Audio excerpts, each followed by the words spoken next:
Alam nyo ba guys, medyo sad ako sa part na kasi ngayon ko lang na-check yung sing-sing ko guys eh. Pina-appraisal ko siya.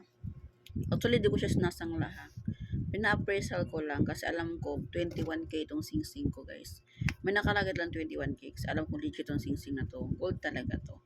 So, pina-appraisal ko siya. Di ko lang banggitin kung saan ko siya pina-appraisal, no? Ngayon, nakarang araw pa yun eh.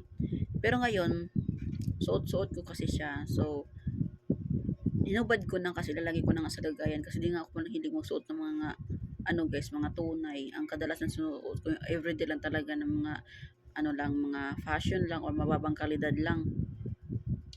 So ayun, sabi ko, parang may something sa ilalim ng aking sing-sing. So, tinitigan ko, sinome in ko, ayun guys, pagkakita ko, ang lalim ng butas niya, grabe, nagpa-appraisal ka lang, pero ganun na kaagad yung butas nila guys, sa 21k ko na sing-sing.